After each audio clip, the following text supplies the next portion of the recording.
wrestling fans, and welcome to the Wrestle Talk Podcast. For the next 2 hours, we will bring you the latest pro wrestling news, in-depth analysis of all your favorite promotions from across the globe, and much, much more.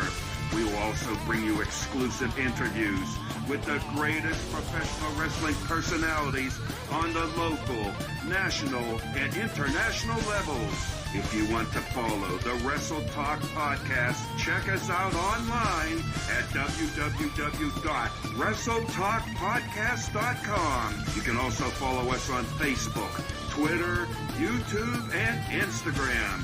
And now, it's time for the reigning, defending, undisputed leader in pro wrestling podcast, the Wrestle Talk Podcast.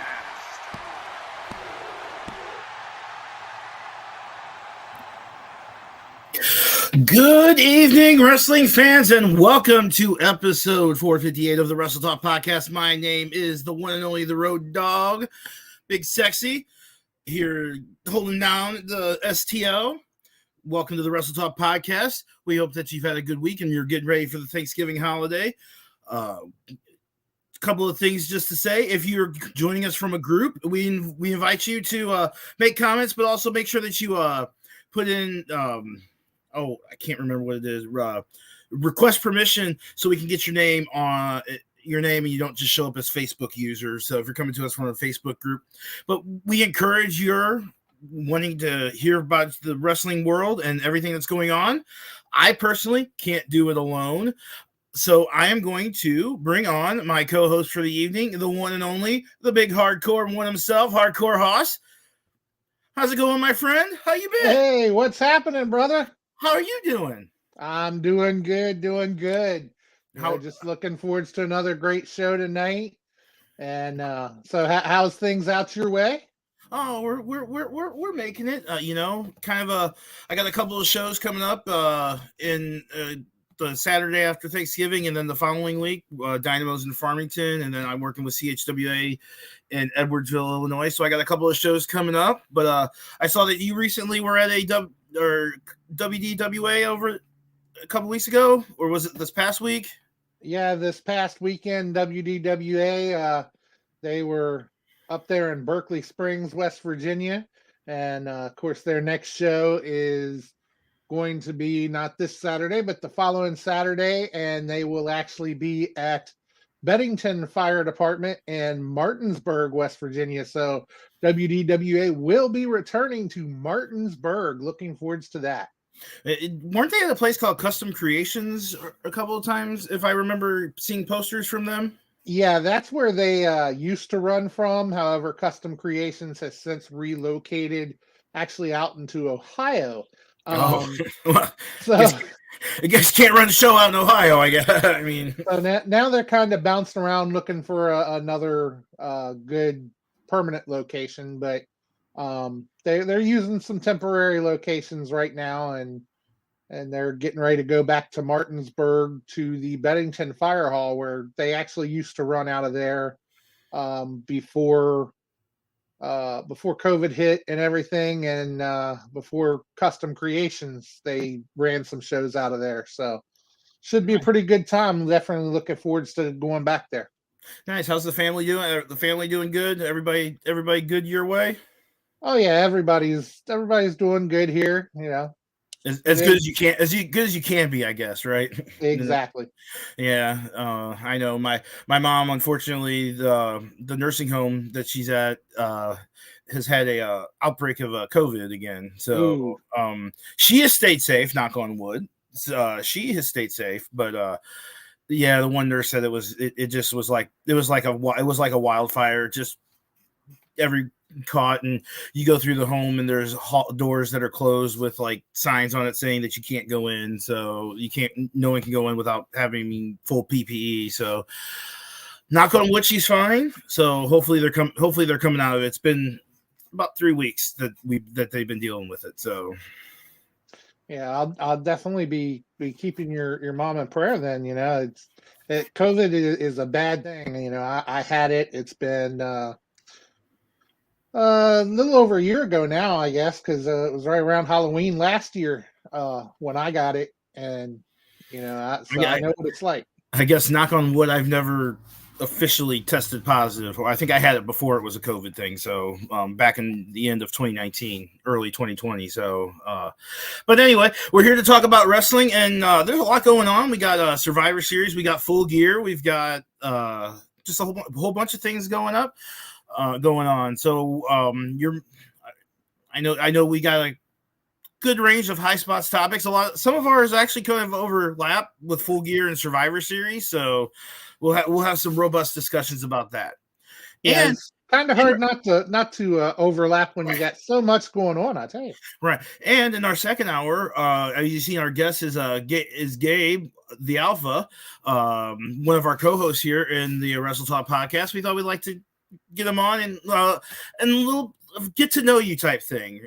The Night Owl coming up with that idea, so it'll be nice to get to know a little more about the background of Gabe. Yeah, our listeners really haven't had a chance to get to know Gabriel that well, and so to have him come in and basically be able to give a little dip into his background and get the our listeners a chance to get to know him a little bit better. That's always a good thing when you can pull that curtain back every now and then and just give them an inside peek. I think that's a good thing. And he kind of just, like Renee said, he's like just kind of showed up one day. It was a co-host, so now we get to know him. But we can't do this without our sponsors, so I'm going to go ahead and shout out our sponsors here real quick. I'm going to throw them up here. All of our great sponsors: Royal Mills Transportation, the CEO Dewan Mills, Nobleman's Barber Lounge in Casey, Missouri, Kincaid Arcade at the Oak Park Mall, I-70 Sports Media, the one and only the maestro Jeremy Karp, Little Popeye Designs with those Wrestle Talk Podcast tumblers, and the FWC, the world's premier fantasy wrestling group. And Hoss has a little to know about the FWC. They're coming on. They're probably getting ready for Full Gear or Survivor Series in the next coming weeks, so I'm sure it's going to be a busy time with FWC.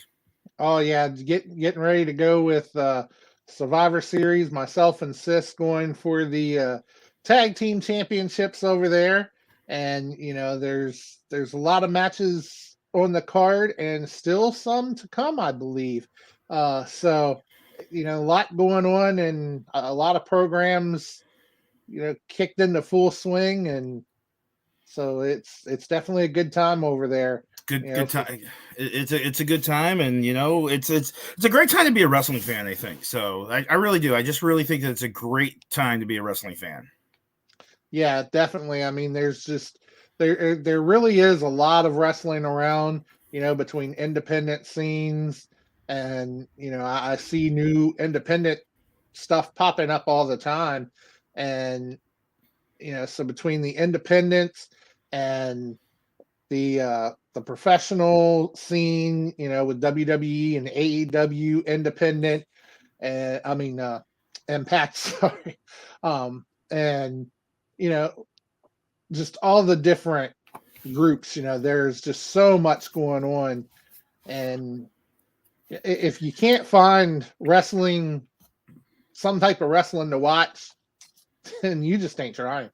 And I was watching Raw this past week because they were in DC, and I'm like looking at the security guys that came out. I'm like, have we interviewed any of those guys? I'm sure we probably have at some point, And then you just look at independent cards as it flows through Twitter. You're like, I remember talking to that person. I know that I've talked to that person. So it's good. Oh, yeah. It's good to see. So yeah, I don't know about last night. I did watch it last night, and I didn't happen to catch anybody right off that I knew. Yeah, the only time the security guards came out, they were at the end of the opening long segment with Cody with the 4-on-4 team. So, but we'll talk about that a little bit later.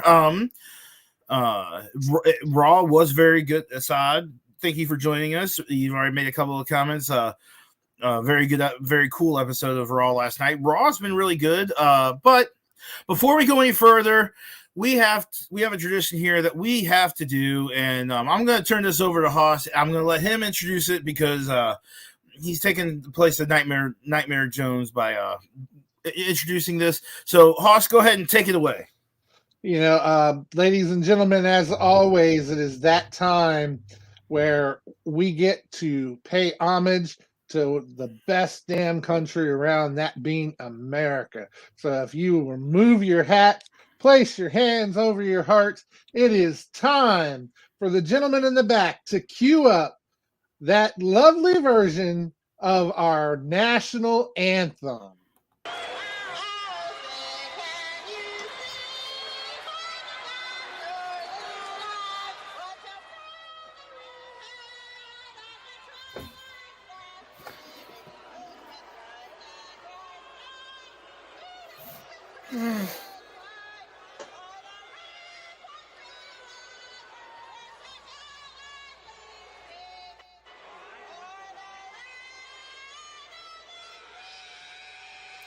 Oh, God.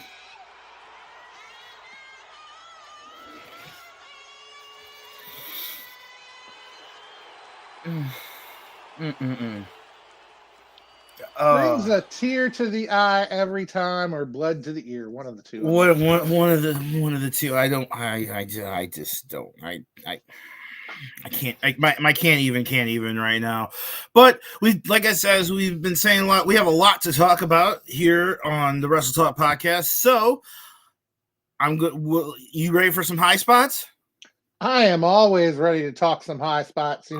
As our little slogan tends to say, hashtag Let's Talk Wrestling. All right, let's fire up some DJ money. Mic check. Yeah. All right. Wrestle Talk Podcast. DJ Money. Yeah. Let's go.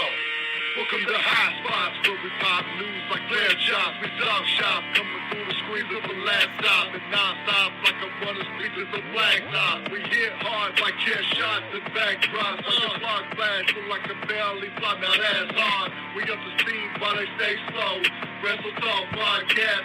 Now they know we about to start the show.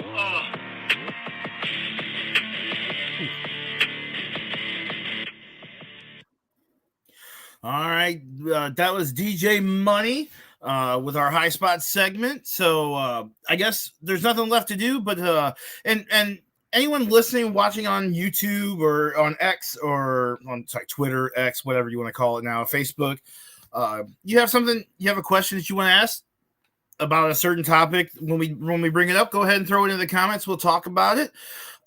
So are you ready to throw? You want to fire up the random? Let's fire up the randomizer and see what we get as our first topic. Yeah, go ahead and fire that randomizer up. Let's hope it don't have any glitches tonight, and let's see what we've got to talk about.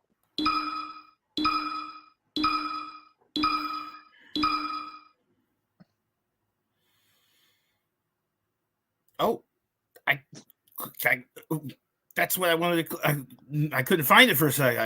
I couldn't find what came up on the randomizer. Full Gear. That's coming up this Saturday from, I believe, the beautiful city of Los Angeles. I believe it's in Los Angeles. I believe that's where it is. Don't quote me on that one, people. I forget things. So AEW Full Gear is happening this Saturday. What matches are you most looking forward to? I did pull a couple of the match cards that I could find. I also did. We got minds think alike, or something like that. In our main event, we got MJF defending the AEW World Title against Switchblade Jay White. We've also got the rematch between Orange Cassidy and Jon Moxley.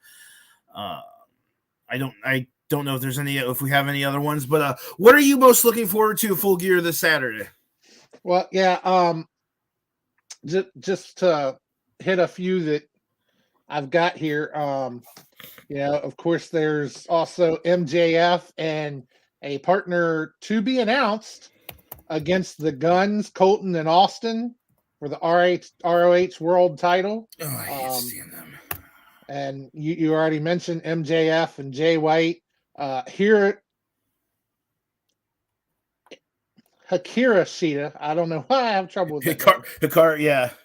Versus Timeless Tony Storm. Sting, Darby Allin, and Adam Copeland versus Christian Cage, Luchasaurus, and Nick Wayne.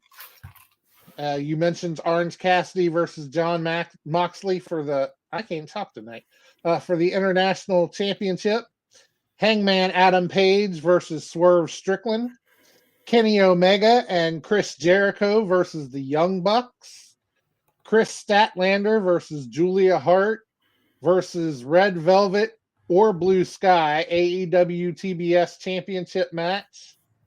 And Ricky Starks and Big Bill versus LaFaction and something is Russian Juralistico. I can't say that name. Yeah, Russian Juralistico versus FTR versus kind of a Black Throne, which is Brody King and Malachi Black. Yeah, that's the team. That's the AEW World Tag Team Championship match. Yeah, so it's definitely a stacked card. Definitely a stacked card. I still don't like the fact that MJF is wrestling twice, because if he goes on first for the Ring of Honor tag title, what happens if he gets injured and can't compete later on in the show? I mean, that's just. I mean, to me, that's kind of a danger of everything. However, I don't know who MJF is going to bring in as a partner. I mean, probably whoever's behind the Satan mask. The mask, yeah, yes, very. I could kind of see that. Could it be a Roderick Strong? I mean, or it's hard to tell who's behind that mask. So I am interested to find out who he's tagging with. Could it be Adam Cole just pulling a switcheroo, making everybody think, oh no, Adam's not going to be there, and then last minute it's Adam Cole. Oh my gosh, Yeah, and I have. I don't know if our friend Jared is watching the show. I have a very high dislike for the Guns for some reason. I don't know what it is. I can't point to anything truly what it is. I am not a big fan of the Guns, so I do hope they don't win, but I could probably see them actually coming out. Toni Storm, her gimmick right now cracks me up. Just the black and white gimmick. I mean, I don't know how you feel about it, but I've really enjoying Toni Storm's work right now, and plus she's really good in the ring. Well, and of course, MJF and Jay White, that should be a decent match. But at the same time, how many times can you play the stolen title angle? I mean, I know it hasn't happened with MJF until this one, but over the years, how many times has that angle been played? I mean, it just goes to kind of show you that there's no real new gimmicks in wrestling anymore. I mean, your stolen title angles, you don't see it so much in the big leagues anymore, but when it comes to the indie wrestling, the invasion angles, how many times can you play those angles over and over? I mean, you're not wrong. I mean, it does kind of show that there, like you said, there are no new gimmicks in wrestling. I mean, so yeah, but Orange Cassidy and John Moxley, they've gone back and forth many a time. That'll probably be interesting match. Yeah, because Orange Cassidy has grown on me since I've been watching him. He's really grown. I didn't get his gimmick at first. He just kind of like, one of those whatever type gimmicks. But I really enjoy him. He's put on some really good matches, and against Moxley, it's gonna be just as good. I'm sure Moxley's probably going to bleed because that's what Moxley does. But Moxley wasn't supposed to lose that title. Moxley was supposed to hold that title for a little while, but he got concussed and made the change on the fly with Rey Fenix. So, I mean, yeah, exactly. So, are they going to give it back to him now? That's a question. But at the same time, as stacked as this card is, a question that kind of goes along with this that I kind of brought to the table is, when it comes down to it, you've got Full Gear and Survivor Series like a week apart. And so between the two,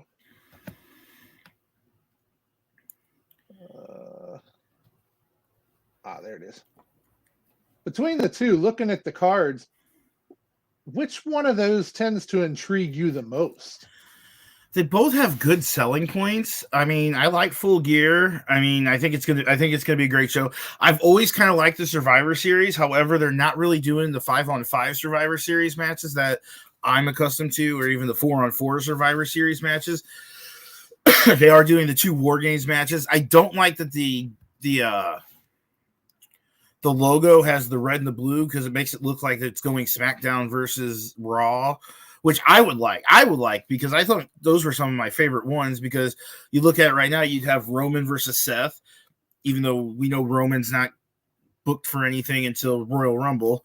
You would have Gunther versus Logan Paul. I mean, that's kind of a weird thing. I mean, you would have Rhea versus Io. I mean, I don't know. I'm looking forward because I like the War Games concept. So that's what I'm looking most forward to in the next 2 weeks is the War Games concept. I won't get to watch Survivor Series live because of a show, but that's the beauty of it now is it's on demand. I just log in on Peacock when I get home from the show and I can watch it, or I can watch it the next Saturday. If the football games aren't good, so I mean. There's always a chance to come back and watch it, no matter what happens anymore. And where you used to have to be right in front of the TV, or I mean, you could order the replay pay-per-view, when it was on pay-per-view, but. Right, and I mean, you probably know that independent wrestling never used to go up against a WWE pay-per-view if it was on a Saturday, if it ended up being on a Saturday, because I mean, at the time it wouldn't draw very well. Now you're kind of like, well, people can watch it online. After the show, you can kind of stay away from spoilers. I know staying away from spoilers is terrible, because just knowing my Twitter feed, I can always go in there and look at it and know what's happening and then be disappointed. But that doesn't mean I'm still not going to like it. So, I mean, go ahead. No, I was just going to say on that card, I mean, you've got the men's War Games match, which we all know is basically Team Cody, which I thought there'd be a little more friction with Cody calling it his team last night. I kind of expected some friction there, but there really wasn't that much friction, basically versus Judgment Day. And then you got the women's championship, Rhea Ripley versus Zoe Stark. You've got the Intercontinental Championship, Gunther versus The Miz. I know those matches have been announced so far. I mean, it's good. It's going to be fun because can we go? We can because I think I put up a thing for the men's War Games match because of what happened last night on Raw. Drew McIntyre did join Judgment Day, or has a working relationship with Judgment Day. So if they do add Drew McIntyre to that mix, who becomes the 5th member of Cody's team? Please don't say, because it's in Chicago, what I think you're going to say. Honestly, even with Drew joining, I don't look for them to add Drew to the match. I look for it to stay a 4-on-4. But, I could be wrong. They could turn it into a 5-on-5. And if you turned it into a 5-on-5, obviously can't be Ray because he just went through surgery. Yeah, I saw that today. Rey Mysterio had a was it knee surgery? I believe it was. Yeah, it was knee surgery, so it can't be Mysterio. You could possibly, I guess, throw Kevin Owens on there, even though he's on a different brand now. But it's a pay-per-view, so the working rumor that I've heard is if they do add Drew to the match, the fifth man is man.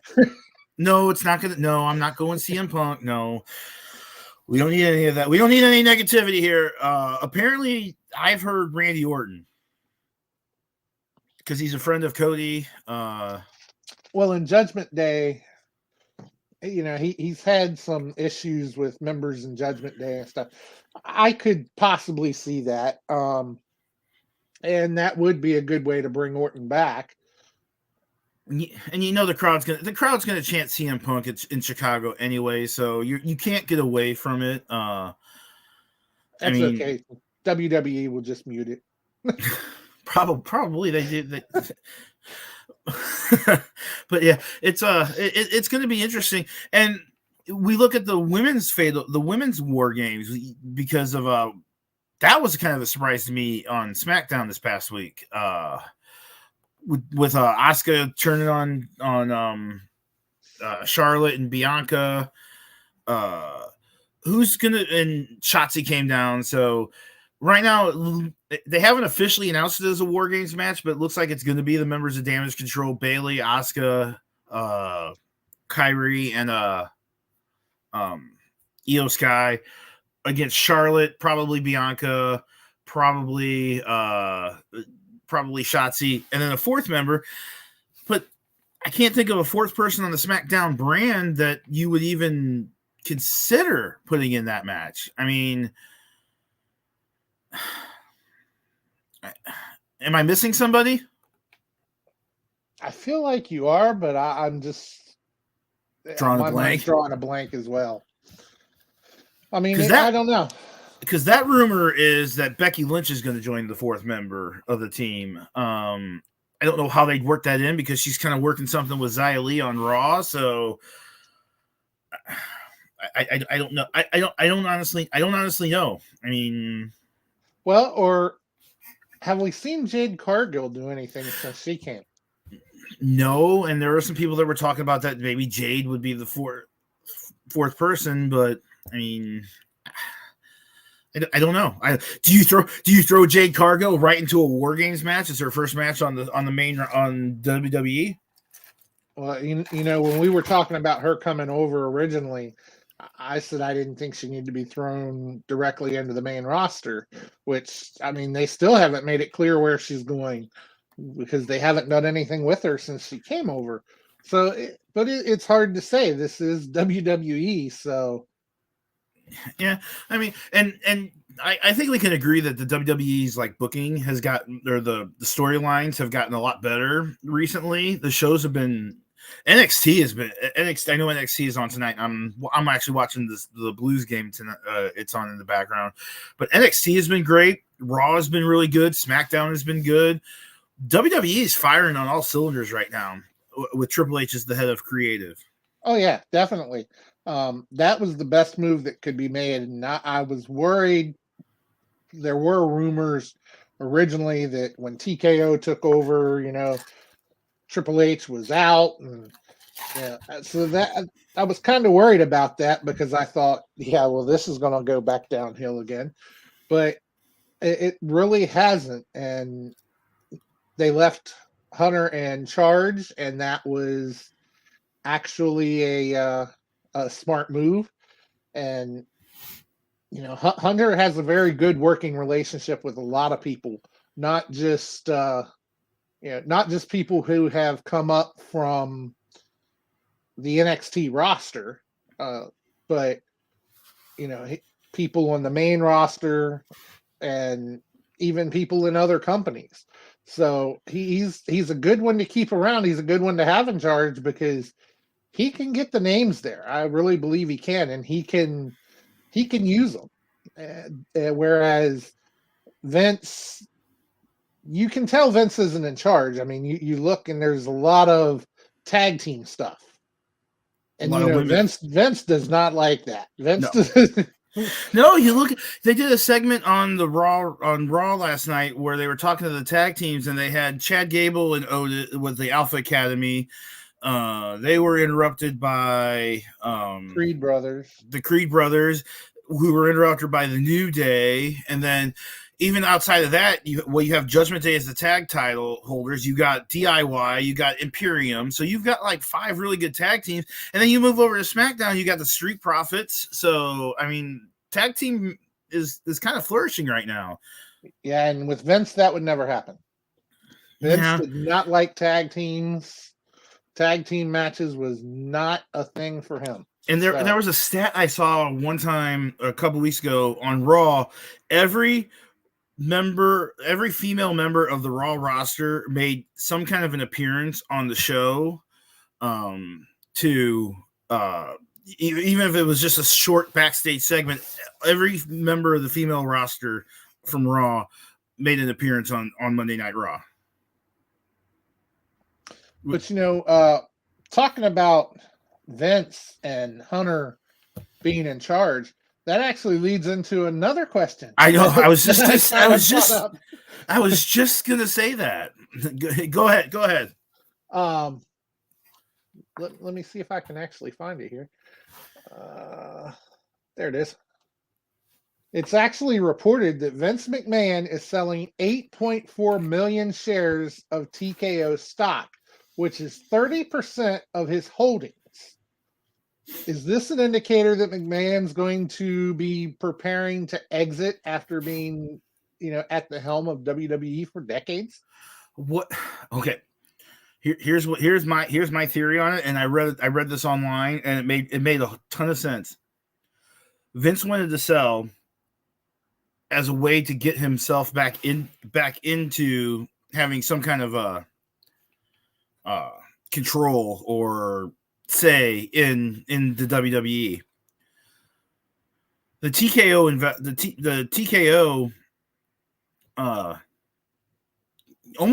almost kind of played him and is like, yeah, we're not gonna do this back alley stuff. We're gonna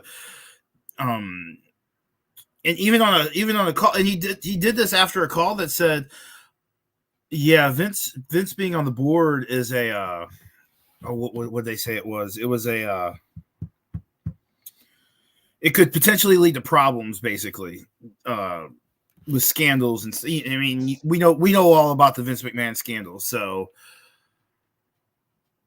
I think he's on his way out. I think he's on his way out. I mean, he could sell all of his stock and never be seen again and still be set for life. Even with the 8.4 million shares of TKO now, if he just wants to keep those, but he can go away now. We won't, he'll be fine. I mean, oh yeah, definitely. But he's walking with a cane. So yeah, just the fact that he's selling off his stock, and at the same time, Hunter is in charge of creative. Looks to me like he's fixing to step down. I would love to see Hunter be the one to buy up that 30%. Seeing the potential writing on the wall that, hey, we're gonna pay you to go away, basically. I mean, yeah. It's an interesting time. Did you ever think that you would see a day where Vince McMahon was not in charge of the WWE? Short of something happening to him, short of him leaving this earth. I never thought I'd see a time that WWE was not owned by a McMahon. That alone is just, I mean, we all knew there'd come a day that Vince wouldn't be in charge, but we always thought, okay, Stephanie's going to step in, or Shane would step in, something like that. You never thought that it would be owned by another company. That's just, that was surprising by itself. A shout out to legendary St. Louis promoter Herb Simmons is enjoying our show tonight. Thank you for joining us, Herb. They concluded the SICW concluded their calendar of events for 2023. 2022. Gee, many Christmas. I don't want to go backwards in time. But don't feel bad. I find myself asking all the time, is it 22, 23, 24? What year is it? So, some days are better than others, but it'll be interesting to see where things go. Have you heard the rumor that WWE and UFC are going to want to do like a super weekend of shows where like a WWE pay-per-view on a Friday and a Saturday pay-per-view of UFC?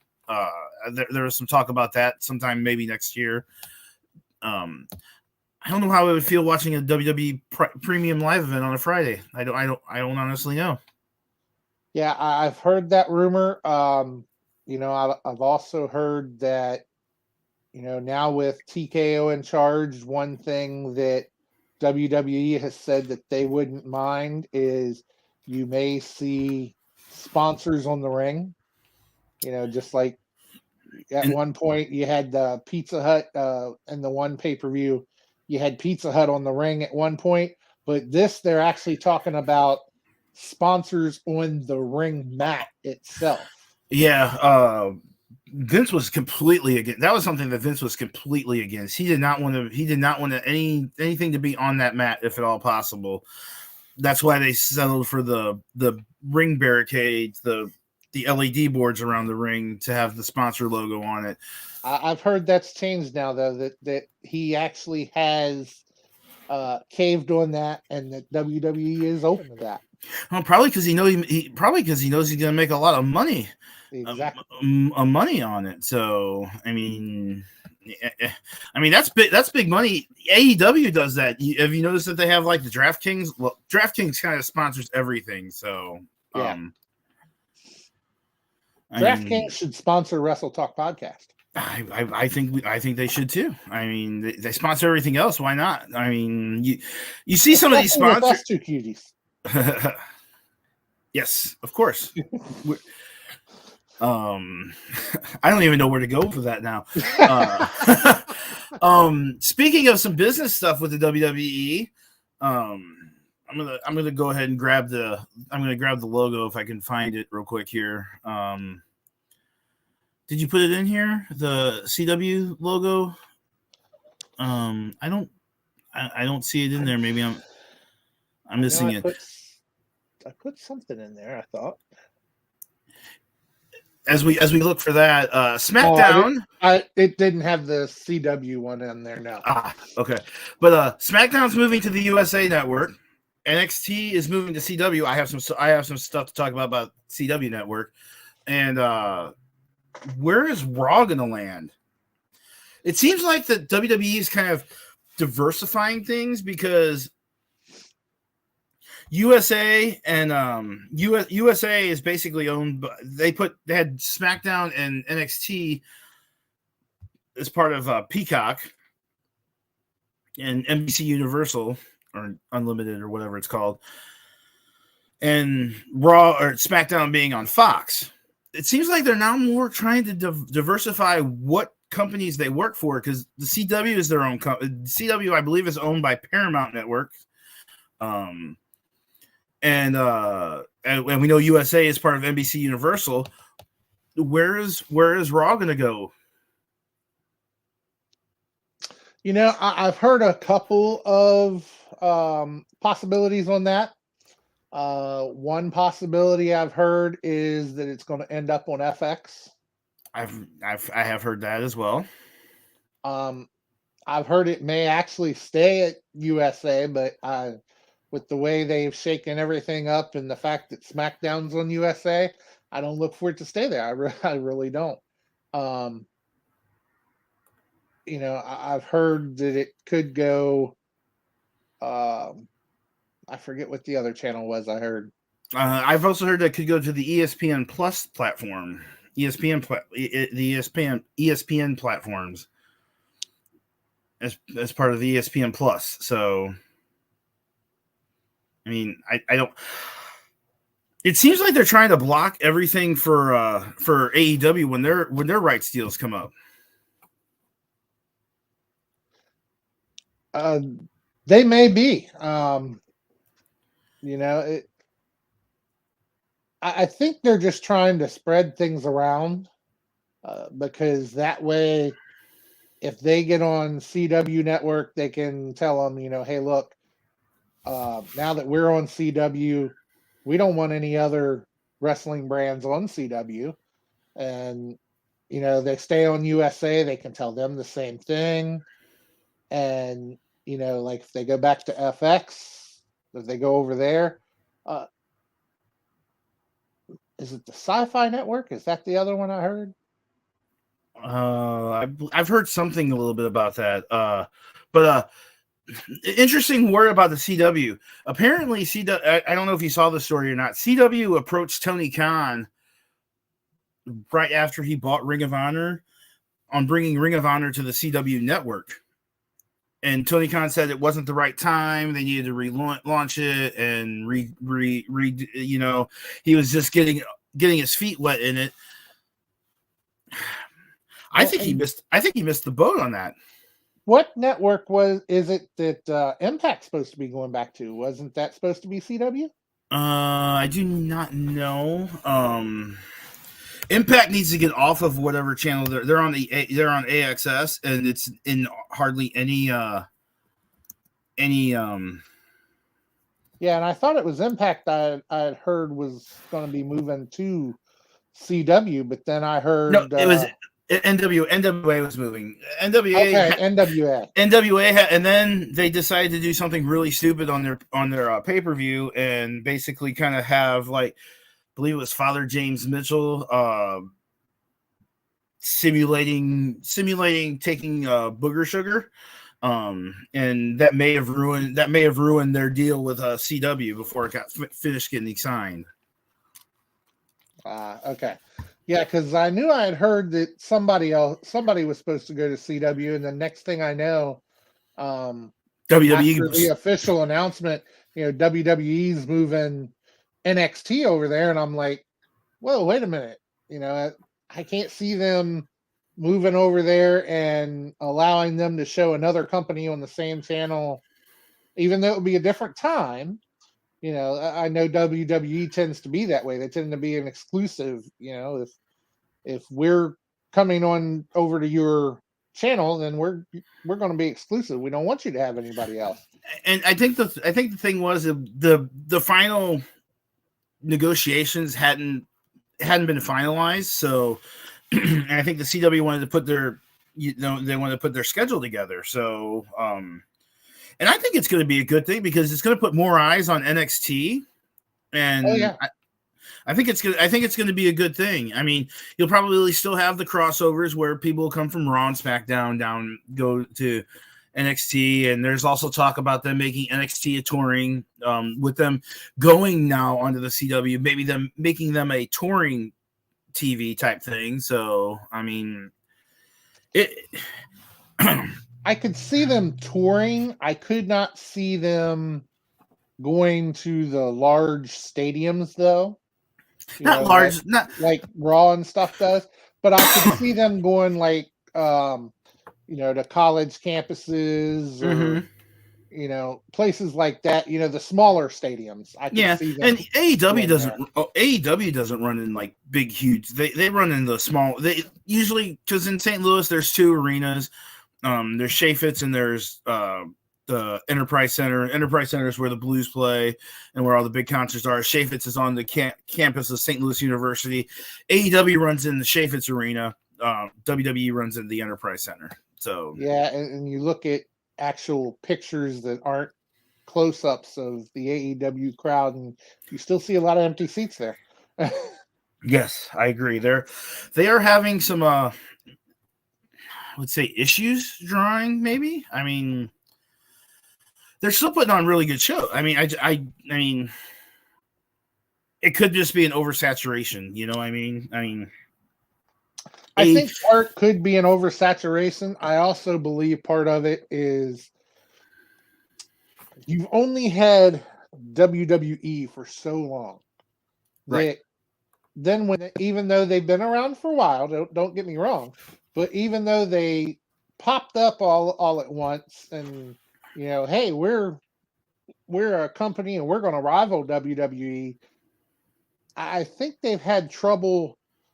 There's been a fair amount of fans that have gone to watching both, and they have picked up some new fans for AEW, but it has nowhere near been what they wanted, I don't believe. And it shows that they didn't get what they thought they would. And I always tell people is like with the Warner Brother Discovery, people may like, oh well, AEW is not drawing the ratings that they should. Warner Brother Discovery is going to be happy with what they're doing on a Wednesday night. If they get around the 800,000 mark on a Wednesday night, especially on a Saturday night, you're not going to stay home and watch a wrestling show on a Saturday night. There's probably a whole lot of records of Collision. There are probably more recordings of Collision than there are of actual people watching it. You know what I mean? Oh yeah, definitely. Because I know, like for myself, every 2 weeks I'm out at WDWA, and I record Collision. I go back and watch it. Now the other 2 weeks I actually normally am home and will watch it, but it's not something that if I'm going to sit there and look at it and go, well, let's see.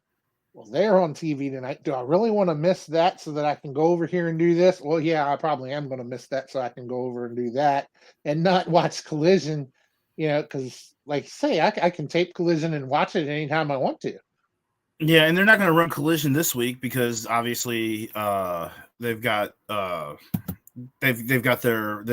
pay-per-view Full Gear. There was talk about them running against SmackDown, but I think they decided not to do that because we saw what happened when AEW tried to run against NXT. We had NXT's WrestleMania with having Cena and Cody and everybody go.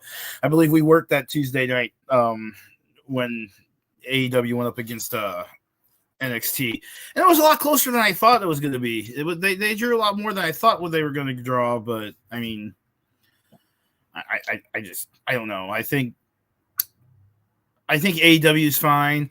I think they're going to end up staying with Warner Brothers Discovery. It would help if they got their library onto because on Peacock you have the WWE section, maybe on the HBO Max or the Discovery Plus app you have an AEW section. I think that would draw more people to them too, and then they could start putting out documentaries. It'd be nice to see behind the scenes of all the very first All In. Since they own the rights to it now, because Ring of Honor owned the rights to it. So I think that's one reason why Tony Khan bought Ring of Honor is to get the footage of All In. So to get their libraries, that was the whole point in buying them. He hasn't. I mean, he's kind of revived the titles and the names of their shows, which obviously he bought all that, but in all honesty, he bought it just for their library. Yeah. It was the main thing he bought it for. And Vince would have probably done the same thing. Imagine the documentaries they could do on some of the guys now with adding in the Ring of Honor footage. I mean, well, and Vince did do the same thing. That's why he bought WCW and ECW. He bought them because he wanted that library. And yes, he still used some of their championships. He took the world title, the big gold one. He took that over to WWE. He took some of their superstars over to WWE. He did take the names of the pay-per-views over to WWE, but that main thing he was after was that library. And Cody really wanted the War Games trademark, but Vince wasn't willing to sell it. I mean, I don't blame him. I mean, because that was his dad made up the War Game. Dusty was the originator of the War Games match. So, well, and when he wanted War Games, he wasn't with WWE, and right. So I mean, had Vince sold it, look at it now. He's over in WWE. So. And it's kind of it's actually kind of cool. He's probably like knowing Cody's going to get emotional on Survivor Series because he's actually getting to wrestle in a War Games match, which his dad made famous. So that's going to be kind of a cool moment for him. And this wasn't a High Spots question that was submitted, but when it comes to that War Games match, and you look at Cody's team. You've got Cody and Jay and Sammy and Seth. Out of those guys, could you see any of them pulling a heel turn and defecting to Judgment Day? No, I think if you would have done it, you would have done it with Drew joining, like them finding a fifth member of Judgment Day, and then putting Drew on the Cody's team, and then that would happen. I think on the women's War Games match, I think Bayley's going to take the fall, and that's going to lead her being ousted from Damage Control, and then Asuka, Io, and Kyrie are going to form their like little clique. That wouldn't surprise me at all, and you would have it just like the Outcast on AEW. So, I mean, yeah, you've got Damage Control, but Damage Control isn't exactly like the Outcast. I mean, the Outcast, they all three, of course, there's no longer the three of them, but originally all three of them had come from WWE, and so they were all together that way. And now you look at Damage Control, and not to have any racial overtones or anything, but you put the three Asian ladies together in one faction, and that kind of takes it more like the Outcast. Yeah, in my opinion. In like a Joshi type stable type thing, and they're all really good. All three of them are really good friends with each other, so that makes it better. So I mean, well, we've talked a lot. We talked about Full Gear. We've talked about Survivor Series. We've talked about Vince. We've talked about what we're looking forward to. So, you want to hit I'm gonna pull up the sponsors. You want to hit our sponsors real quick here? All right. Let me pull it up here real quick. There you go. As always, we love to thank our wonderful sponsors that we couldn't be here without. Royal Mills Transportation, Dewan Mills, Nobleman's Barber Lounge, KCMO, Kincaid Arcade at the Oak Park Mall, Interstate 70 Sports Media, Little Papa Designs, and as always, the FWWC, the world's premier fantasy wrestling group. And you're the hardcore champion, so... Yes, that I am hardcore champion. And for anybody who, just to throw a couple things in with our sponsors here, for anybody who may think we missed one, no, we didn't miss one. Unfortunately, if you have not gotten your Wrestle Talk mug, you waited too long. We no longer have Rathbun anymore, and so they have been taken out of that, and we no longer have our Wrestle Talk podcast mug for sale. So if you have one, hold on to it. You've got a collector's item. So might be worth money one day. Who knows? But, the other thing I do want to throw out there, though, unfortunately, we don't have Dewan here for an FWWC segment this week. Dewan is under the weather. So, we want to throw our thoughts out to Dewan Mills, at Royal Mills Transportation and the FWWC. Um, he's with him being under the weather and everything. Our thoughts and prayers definitely go out to him. And there's so much going around right now. I mean, my boss from work, her daughter had strep throat last week, and she stayed home all week. She was working, but she worked from home all week because she was with her and didn't want to bring that into the office. And it's that time of the year, everyone's sick. So yeah, and I did not hear anything from Perry. I sent him the link. I believe he's teaching. I believe he's teaching on Tuesday, so he tries to come in. But if he comes in a little bit later, we'll bring him on. Yeah, definitely. We won't forget about him. But we'll go ahead and move on to our guest segment, and we're gonna bring in our co-host, one of our newer co-hosts, Gabe the Alpha. He's gonna come in, and he is no longer Alpha. Oh, he's no longer Alpha. It's Gabriel Alpha. Gabriel Arsene. Okay, Gabriel Arsene. Gabriel Arsene. He's overgoing a gimmick change. A gimmick change right before our eyes. So let's go ahead and bring him on in right now. Wearing his What's up, Gabe? Gentlemen. How are you? How we doing?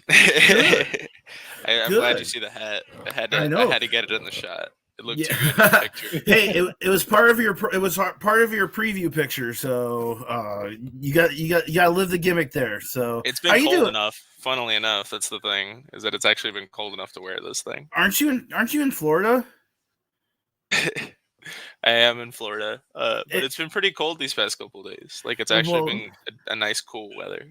You guys in Florida, they get 60-degree weather and they think it's the end of the world. I mean, that's what it feels like half the time. So Gabe, I know you've heard some of our conversations. We were talking about Full Gear and Survivor Series. Which one are you looking forward to the most? Looking at them side by side, I'll be honest, WWE might have the edge this time around, and it's only because of the War Games match itself. Like, the whole pay-per-view, I might have to take a look at and appreciate the card itself. But just on being a casual wrestling fan, especially because I've been working and I've been transitioning jobs right now, so I can't really commit to wrestling as hardcore as I'd like to. Survivor Series definitely has my attention, especially with the prospect of Cody Rhodes doing a War Games match, because it's like we were just talking about that with Cody being in the War Games match for the first time. That the match that his dad basically created. It was his child. That's enough for me to get to watch it. Like, that's what I like about Cody as a wrestler, because I'll be honest, I'll be the wrestling hipster that I need to be. I was following Cody the moment he left WWE. So to see him where he's at now, on that level to where I'm like, there's not even a title on the line. It's like, we're not even getting the bloodline Sami Zayn, like, oh, what's going to happen aspect of the War Games. Kind of, but you know what I mean? It's Judgment Day, and then 5 of like the most recent wrestlers been intertwined in a wrestling story, just teaming up. It definitely has that old school, War Games vibe to it, where it was like the rogues versus the good guys teaming up to try and square up against an even the numbers. Because normally these people are squared off. So it's like, now we get that really cool occasion of where it's like Cody Rhodes, John Cena, LA Knight, Main Event Jay, Seth Rollins, versus the Judgment Day. It sells itself, I guess. Yeah. And we talked about it earlier. If they add Drew to the match, who do you think will be the 5th person? Don't say CM Punk. I will come down to Florida and whoop you. You say CM Punk. No, I don't. See, the thing is, I haven't had any thought as to why or who would it be. I mean, did you guys say any names out there, like, as far as who you thought it might be? Randy Orton was the name that came up. Randy would probably be like the safest bet, and I don't know how mad I would be if that would happen. Are there any like new? If I can be the like, hey, let's let's talk about something crazy. What if it was Will Ospreay? That's not happening. But yes. Yes. You coming in with your New Japan vibe. Will Ospreay. Where do you think is he going to end up staying in New Japan? I don't know, because the U.S. title scene, it's like he made that belt matter. He made that belt really feel like this is a world championship, even though it's a U.S. title. And then I feel like they might be pitching the curveball, so to speak, with Moxley and David Finlay at Wrestle Kingdom, to where it's like it's a triple threat. So it makes you think that they're going to switch the belt, but in reality, he's going to keep it. But I also feel like the triple threat may be New Japan's way of getting the belt off of him without actually having him lose. And then he can get out of his contract, and then he can be good with it and be like, all right, they got the belt off of me. I never actually lost, but it's however he wants to, take his loss and then, go to WWE. But me and Night Owl were talking about how would he even want to go to WWE is the real question. I'm like, would I like to see it? Yes. Will it work out as perfectly as I think it'll stick the landing in my head? No. And that's the reason why I'm like, maybe he should stay in Japan. Yeah, I don't think he fits the whole full WWE style. That's just me. Especially, John Haas, what do you think? Have you seen some of his work outside of AEW or? I've seen a little bit. And like you say, the thought of Will Ospreay coming into WWE, it sounds like a good idea, but I honestly don't see him completely fitting in with WWE.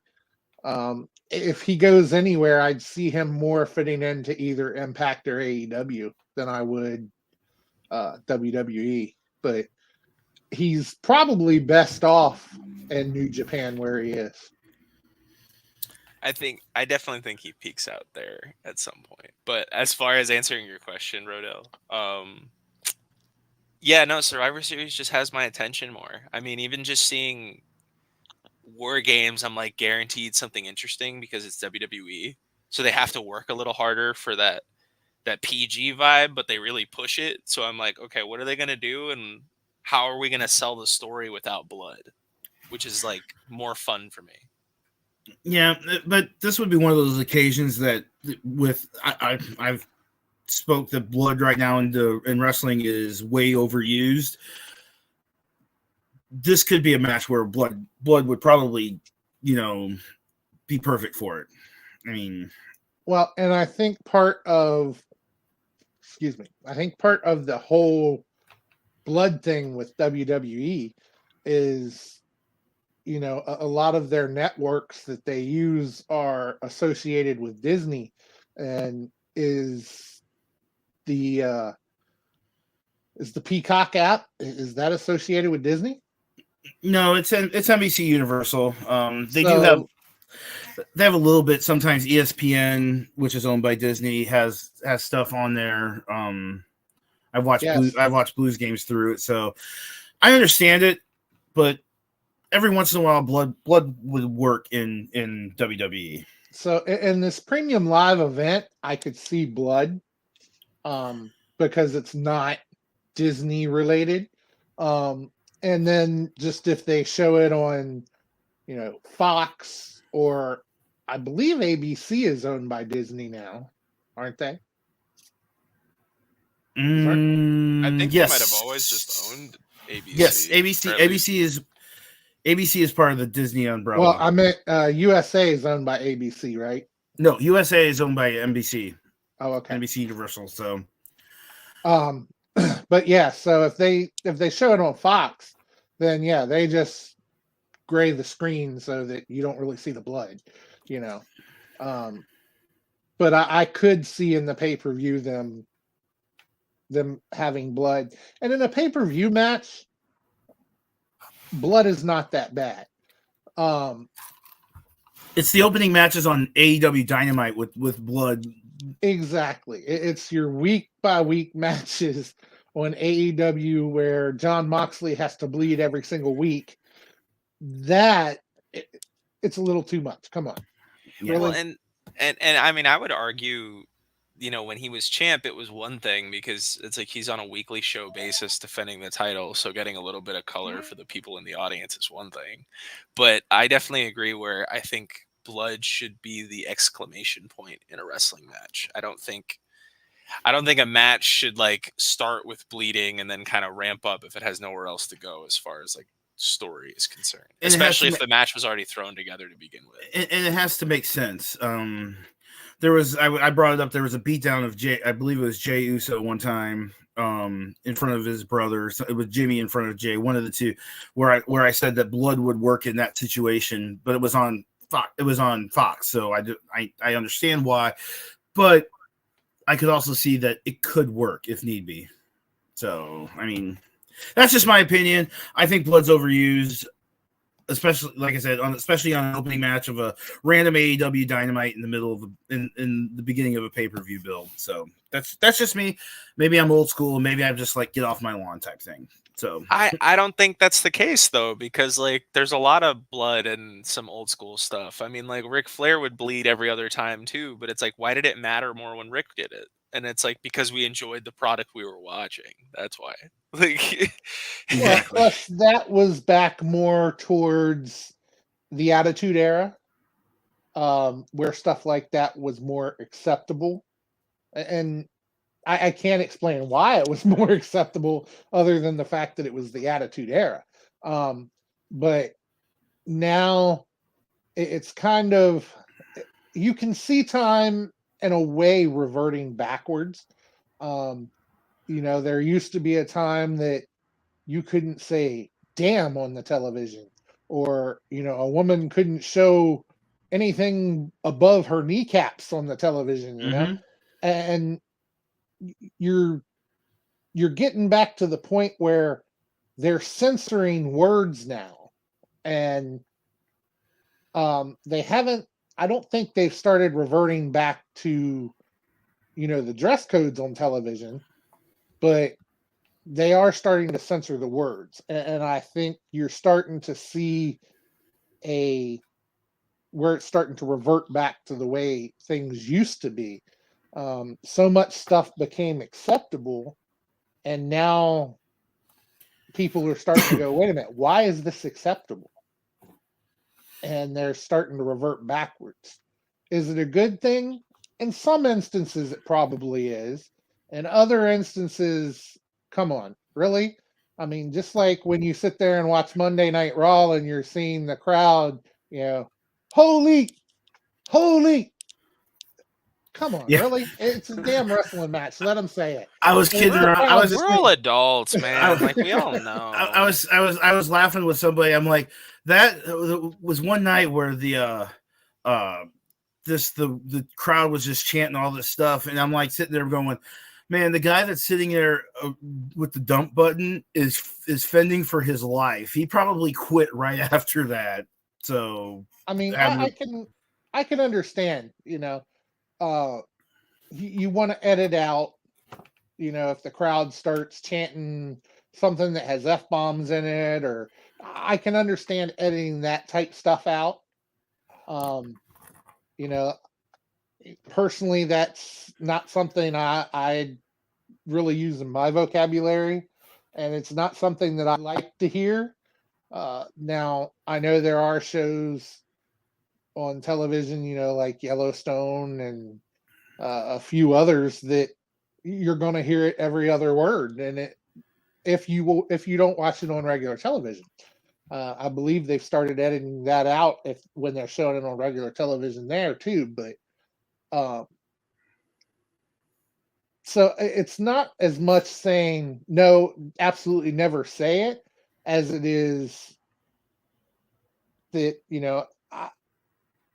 certain things I believe like that should be edited out. But at the same time, if you're using words like shit, come on. We don't need to edit that out. Like you say, we are all adults. We know what they're saying. So yeah. So Gabe, we're having you on the show because you're one of the newer co-hosts here on the Wrestle Talk Podcast, and we kind of want to just get to know you and let the Wrestle Talk Podcast family get to know a little bit about you. What is your first wrestling memory? Oh gosh, I gotta look back really far because I'm trying to remember. I was very young when I was watching wrestling. I want to say 5 or something. I want to say mid 2000s, give or take, was when I was watching, so to speak. And it's probably the funniest wrestling story I have. My buddy, his name was Brandon, and he was watching a pay-per-view, and he invited my brother and me over. And I was I guess you could just say I was very much of a rummagey kind of kid, if you could say. So the entire time they were waiting to set up the pay-per-view, and my buddy, it was around Christmas time, and he had oh my gosh, it was SmackDown versus Raw 2006, I want to say. And I just played that while we were waiting for the pay-per-view to start. And I don't think it ever actually started. But the only other memory I would probably give you too is back in 2016. I want to say this was the TLC pay-per-view that Roman tried to get the belt from Sheamus, and I remember it vividly because this was the first actual pay-per-view I had ever watched in WWE. And it was even if you didn't like the ending of that pay-per-view, it holds a special place in my heart because I was like, dude, this was the first pay-per-view I ever watched. So yeah. And you said many times that you follow the international scene. We talk about New Japan and stuff like that, and you have an affinity for that because I remember me and you co-hosted one time, and Bruiser Brody's widow was on the show, and you were so hyped up for that. You were so hyped for that because of Bruiser Brody in Japan, seeing that and being such a younger member of the wrestling community. What got you into the New Japan stuff? It was honestly my uncle, because he has lots of wrestling memorabilia. And it was a combination of some really old tapes. So that's what got me into the older stuff. Because he had, I want to say, a WCW. What was the name of the scaffold match they used to call it? Skywalk? Was that what it was called? Skywalker. There was a Skywalker match. He had one. It was a scaffold match. I think it was Great American Bash scaffold or Skywalker. It was one of the It was one of the two, but he had one of those on VHS. It was vintage. It was really old. But then he also had a bunch of Japanese stuff in relation to he had an FMW DVD, which I don't know if for those of you who watch a lot of vanilla wrestling, FMW is deathmatch stuff that'll make Americans squeamish. They don't stop a match because you scrape your knee. They're oh my god, did you guys ever see that Atsushi Onita one where they had to stop the match because the fire was so bad? Yeah, there's a Dark Side of the Ring episode about FMW in the Oneida, and that was part of it. FMW, for American fan, think of Game Changer Wrestling, GCW, with Nick Gage and everything, times 10 at least. But it actually sold. Right. No offense to GCW, I know they're kind of lower on the totem pole, but just Onita sold out for FMW. It was crazy. The exploding barbed wire matches that is reason why the AEW exploding barbed wire match with the ending of that has been made fun of many a time. So it went out like a wet fart. I was so excited. Yeah, I was so excited, and it was like Terry in the other guys with Will Ferrell, where he's it went out like a little child's fart, just like a.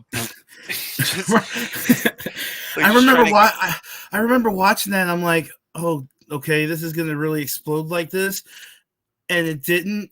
And it was someone had sparklers in the corner. I'm like, what the hell did I just watch? It was made fun of for weeks and weeks afterwards. I mean, give credit to Kingston and Moxley for turning chicken. Oh, they sold it. They sold it. Well, just not even the selling. I just meant like next week when they actually did their promos. Because I really wish they didn't sell it. Then you could have tried to. Then my stupid mental gymnastics ass could have justified it as, oh well, Kenny just did that in case he lost the match, so he didn't blow himself up. But like because they sold it, I'm like, all right, no, like something went wrong here. We're a couple of missteps. All right, I'm gonna turn things over to Haas for a second. I'm gonna step away for just a second. All right. So, Gabe, what is it that got you into wrestling? As a kid, it was wanting to become a wrestler. As I got older and learned just how difficult wrestling actually is as a whole, and I'm saying as this is somebody who's never taken a bump in my life, like so I can't even imagine for the people who have, been on the receiving end of that or had to, explain that to people. Just then it became becoming realistic about it and learning how to work and become in the business. So I guess just the passion for it. I mean, it really stemmed from just being a fan and then going above and beyond for being a fan. It was just like, showing my support to the wrestlers that I liked, keeping up with my favorite wrestling storyline wise, and then just seeing how to get my foot into the industry if I can in some way, shape, or form. Whether that's like, because I'm an artist, so like I could design merch. I'm looking into trying to become somebody who even just setting up a ring to me would be huge as far as like, oh my God, I did that for wrestling. I did that. It was me who did it. Well, I tell you, I'll have to look it up after the show, and I can actually give you the name of a training school in the Florida area, but I don't know how close it is exactly to you. Figure And like I something out. said, I can look at it and see. And actually, the training school is ran by a member of the Wrestle Talk family, the Hawaiian Warrior Kakoa actually runs the Snap. training school. I So, got some phone calls to make, folks. so And I'll look it up and get you that information, and definitely, if it's close enough to you, you can shoot him a message and he can hook you up for sure. I would love to look into it. That's awesome. and even getting into the business, if you don't train, you might be able to add something just as Joe's a referee, or I'm a ring announcer. So I mean, if you get in with somebody, maybe that you can work your way in that way, and then eventually become a wrestler. Because if that's your true dream, then you should go for it. And despite what anybody says or anybody thinks, to me, anybody who is able to step in that ring, or even the guys who help set up, or both, they are valuable to the show, and they should be appreciated for what they do. And I've heard from several people that there are people who may put them down or make them feel like they're not worth what they're doing, or they're less than what they are. But anybody who steps foot in that ring or helps put on that show behind the scenes in any way, shape, or form, they really are something else and should be appreciated. Yeah, it's not just the wrestlers. It's the refs, it's the announcers, it's the security, it's the camera crew, the people that work the merch table, the person that checks you in at the door. It takes a team. If you've never been to a show on a show day, people are at that. Your show may start at, doors may open at like 6:00. Those people are there at like early, like in the mid morning, like noontime, or they're setting up the night before. So it takes a lot more to put on a show than just the 3 hours that you're there to see it. So that's just me. I mean, I don't know. I don't know if Haas has been seen behind the scenes of WDWA. So I mean, I've probably seen and been clued in, and no, not by Nightmare Jones, even though he works for him. He does a good job of keeping the kayfabe. But I've probably been privy to more than what I'm supposed to be at WDWA. You know, so I do know a little behind the scenes, but I know it takes a lot to do what they do, and I actually have helped with at another branch. I helped them tear down their ring one time, or actually a couple times, and I've helped put up chairs at WDWA, so I have assisted here and there in teardowns, and so I know what goes into the teardowns. And like I say, I have been clued in to some of the behind the scenes, even though I'm not supposed to be. There's a lot that goes into it. There really is, and there's more than people realize that go into it. Some people just look at it and go, well, it's just fake. Well, I wouldn't call it fake. There's real pain involved in a lot of this stuff. And some of the outcomes may be predetermined, but no, it's not necessarily fake. These people really do hurt. I stand by what Jim Cornette says as far as that goes. Ain't nothing fake about what those guys do. It's just nothing fake about it. It's predetermined. I always say that because to me that sounds nicer, because that is what it is. It's predetermined, but nothing about what they do is fake. The stories are predetermined. The outcomes may be predetermined, but what they do in that ring, they truly do risk their lives. I mean, tell somebody like Clay Jacobs, who's a member of the Wrestle Talk family. Tell somebody like him, yeah, your matches are fake. I bet you that broken ankle that he had surgery on from a botched move, I don't know that I call it a botched move, but a misstep in his match where he jumped off a ladder and caught his foot on the rope and ended up breaking his ankle. I don't think that surgery was fake. No, that surgery bill is probably not going to be fake either.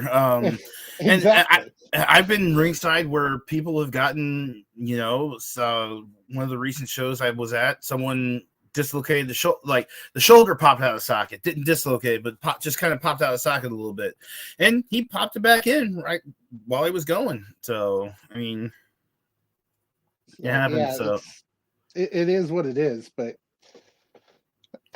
So, what drew you to the international wrestling scene over WWE or AEW? Because I know you tend to like the international actually more than you do the WWE scene and stuff.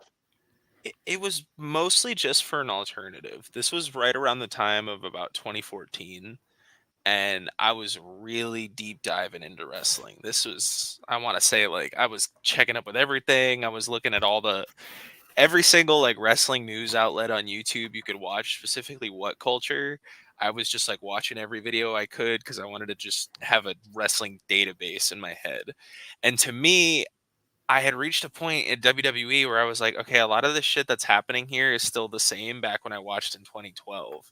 It's just Roman Reigns instead of John Cena, and it's every single standard heel shit that we've seen, and maybe a couple people, and then the few interesting wrestlers that I wanted to see win or do something were getting shit on. This was right after Balor tore his shoulder, and a couple of the other NXT call-ups were still kind of shuffling around trying to find their placement. So the international scene was it was the appeal of wrestlers that I had never seen before. Stories I had never heard about, at least context-wise, because a lot of these, international stories, they run all the way back to AAA or TNA. Some people, they they've been all over. So the storyline goes a lot. It's almost years worth. And then it was also just the style of wrestling. I had watched, I think, Katsuyori Shibata versus Tomohiro Ishii at Wrestle Kingdom 7. And to see two wrestlers do that kind of style of wrestling was very different from what I expected in WWE. I mean, they are leathering the absolute piss out of each other. It is so like cringy to watch. And yet I couldn't look away because I was so used to WWE television where it was like, I love John Cena, but like an AA does not look that like painful compared to an Ishii kick. Are you anywhere close to Longwood, Florida? I would have to check. I'm in Lady Lake, but I can't say that I'm too close to Longwood. I'm about an hour from Orlando. So I was gonna say, because if you're anywhere close to Longwood, Florida, you could look at House of Champions. House of Champions. I'll write that down then. And like I say, Kakoa, the Hawaiian Warrior, he is the head trainer for them. He's been around for 17 years. And he actually does some extra work for WWE and stuff like that. So you hook up with him, and he can definitely teach you a thing or two, or tell you how to get your foot in the door, if nothing else. Definitely got to make a day to check that out.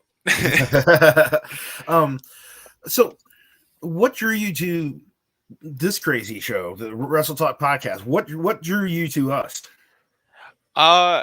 It honestly just started as a guy wanting to say something about pro wrestling, and then because I think I was just watching the show at the time, and I DM'd Renee so much that I was like, "Hey yo, I'm trying to say something because I disagree with you on this topic." And then he kind of dropped the link and was like, "Yo, jump on the show." And then after a while, I guess he thought that I had something pretty interesting to say because he kind of extended the opportunity to work on it. And then here I stand, couple podcasts in, couple interviews in, getting interviewed on what episode is this? 458. 458, and it's an episode about me. Like who could have expected that? Who's been your favorite person to interview so far on Wrestle? I know you haven't done many, but I mean, honestly, the few that I've done, that's like picking a favorite child because they all hold a special place. But definitely has to be Barbara. I mean, it just because I'm a huge. I got to see the dark side of the ring about Bruiser Brody. I understood the reference at WrestleMania 30 with Daniel Bryan. And then just to be able to talk to her, like she's such a nice woman. And then I don't know, it's humbling in a way that as a very young wrestling fan to be told from a much more, classic wrestling fan that it's nice that I'm doing justice by the old stuff. That's sort of my takeaway from being able to do an opportunity with a lot of these people. And I'll tell you, she's just as nice in person as she is on that she was when we interviewed her. So she was awesome when we met her when I met her in Iowa. I only got a chance to talk to her for a couple of seconds, but she remembered the interview. So then I need to say hi. Gotta hit her up. Yeah, I tell you, I can.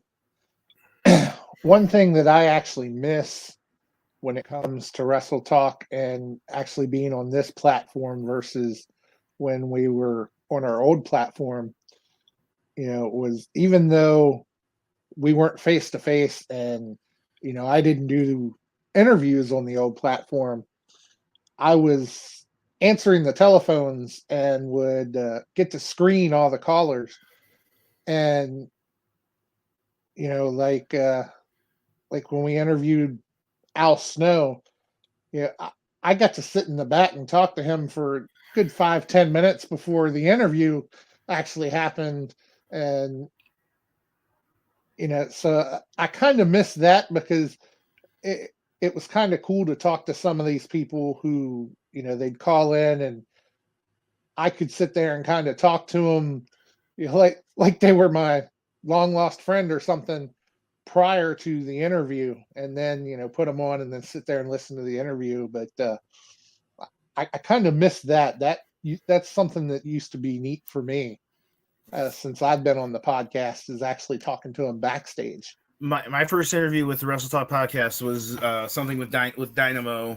We were doing a charity show, and Renee and Joe had us on, and Luke booked the interview, and it was all through phone. It was all through just cell phone technology. We were on speakerphone, and there was such a delay. There was a delay at times. It kind of made it awkward to talk over people. So it's much better in this format. That was on our old platform. Yeah, because like I remember when we did the Al Snow interview, when I answered the phone and asked who was there, and he was, yeah, it's Al Snow. I was, oh hey, okay, and then I sat there and I got to meet you one time, and we sat there talking back and forth, and it was neat, and I enjoyed that. Now we can't do that on this platform, unfortunately, but stuff like that used to be neat. Yeah. So that's just something I remember and liked about being a member of Wrestle Talk. But now interviewing people, that's fun too. So unfortunately, everybody gets to see my face. But that's what I'm saying too. Like, before I didn't care what I looked like, I could come in here shirtless and stuff like that. Now that's probably not very liked. So. Hoss, what else you got?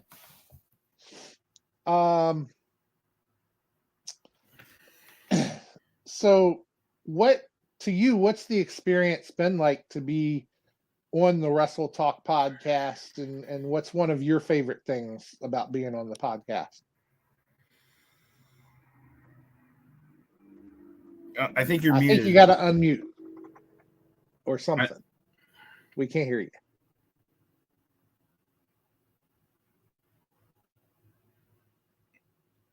No, we can't. We lost your audio. Your video is fine. Your audio is gone. We'll pull you off for a second, and then maybe you can load yourself back up. There we go. Just give us a sign when you think you got it fixed, and we'll bring you back on. Yeah. At least if you're going to lose your audio, do it during the game show, so I'm guaranteed to win. Will you? Maybe go all the way out, Gabe, and come back up real quick. So sometimes they say in tech support, have you turned it off and turned it back on? I mean, yeah, that's always the first question. Did you turn it off? Did you unplug it? There's this person on TikTok. He does like skits about taking technology support calls, and he's like, hey, this is tech support. Have you turned it off and turned it back on? That's his first line. Apparently, that's something from an old British show or something. I don't know, but it's kind of nice getting to know our fellow co-host. They see he's backstage again. Let's see. Are we working? There? Oh, yeah. There we go. There we go. All right. So I forgot what Hoss's question was. Hoss, what was your question? The question. Basically, so what's your favorite part of being a host, and what's it like for you? For me, it's a very humbling experience because I'm still very new to the world of wrestling. I'm only just now learning like the ins of the business, just trends, and I mean things that you have to keep in mind, and just the overall big picture of wrestling. So to be able to work alongside a lot of you guys, whether it's being people who can work out in the blue collar aspect of wrestling or from the behind the scenes side of wrestling, I like knowing that I'm getting some kind of experience from you guys. And probably my favorite part has been Justin losing his shit every now and then and us track of it. No, but in all honesty,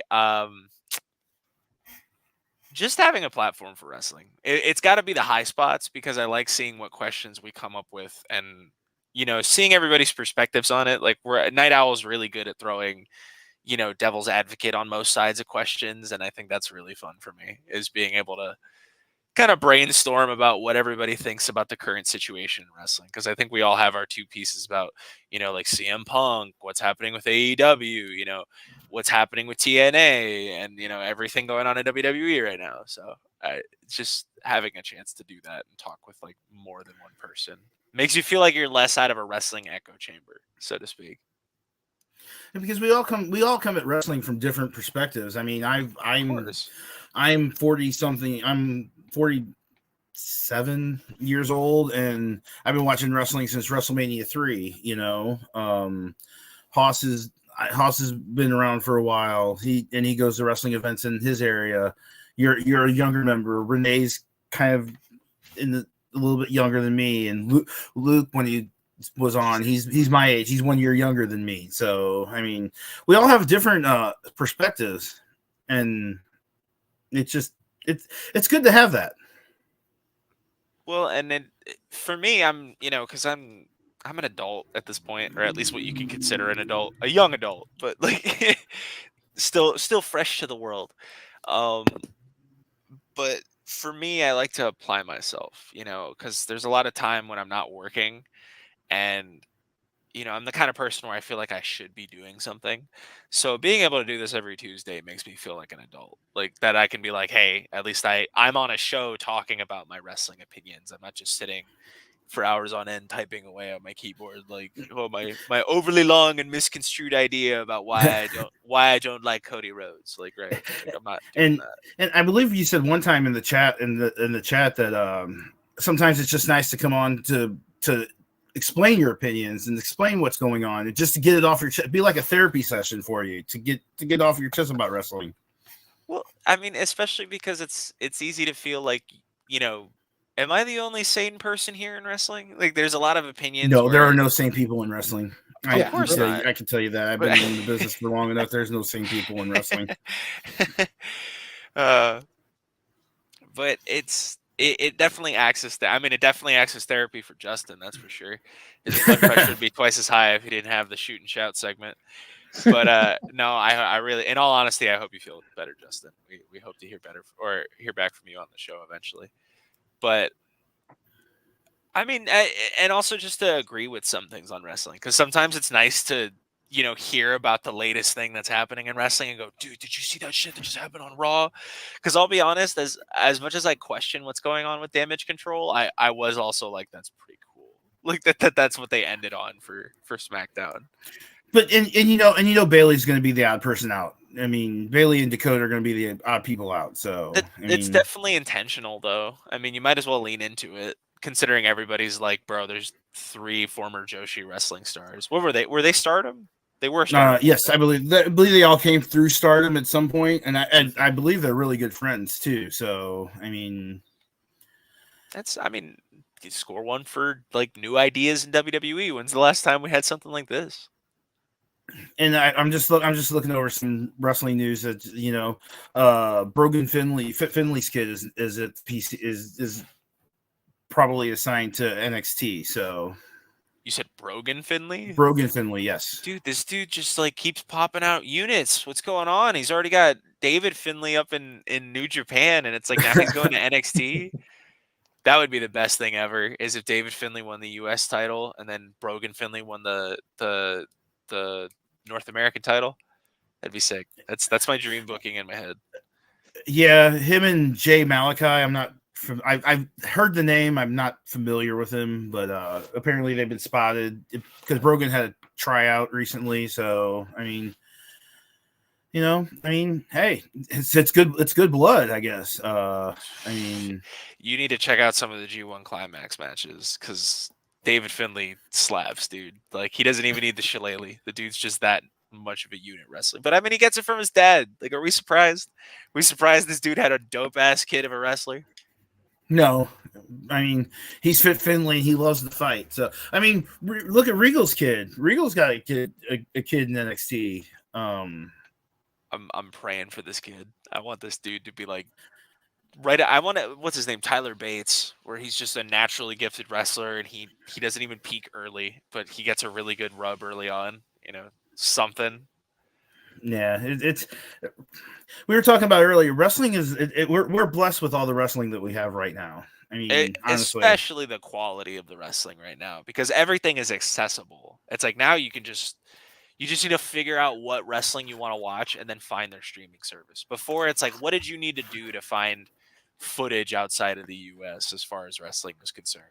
Not even like in the territory days. I'm talking like even in the 90s, how much of a pain was this? You had to I lived through that era. So it was tape trade. It was basically no one knew anything about anything in Japan if it wasn't for tape trading, where they like people actually literally traded VHS tapes back and forth of matches. It was a crazy time. I mean, the thing is though, I feel like I would have been that guy if I grew up in the 90s. I'm always you probably would have. I mean, honestly,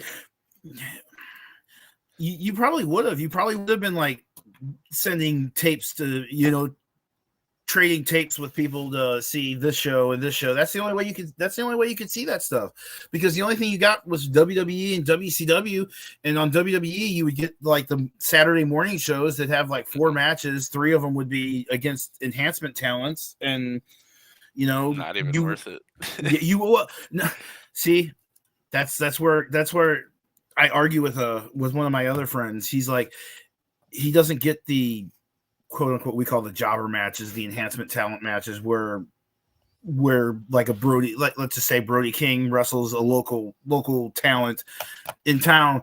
He doesn't get those type of matches. I'm like, that's what I grew up on. That's what I grew up on, because we didn't see these shows. We only saw them on Saturday mornings for an hour, building up to pay-per-views, and you only got like four or 5 pay-per-views a month for a year.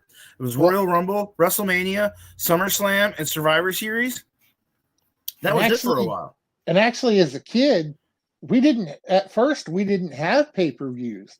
Instead of pay-per-views, we had Saturday night's main event.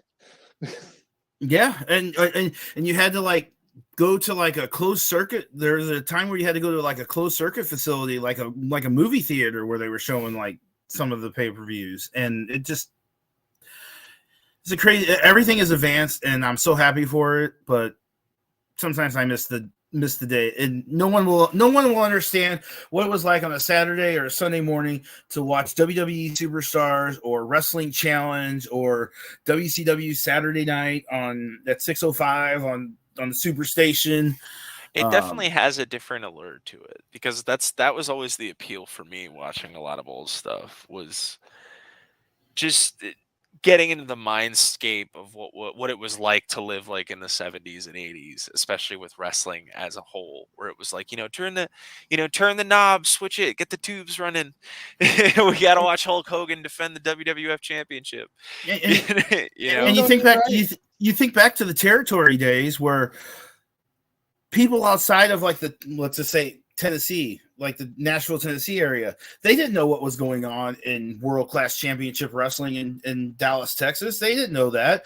A wrestler would come to them for a little bit, and then they'd move on to the next one. So, I mean, so much has changed, but yet really things are still the same.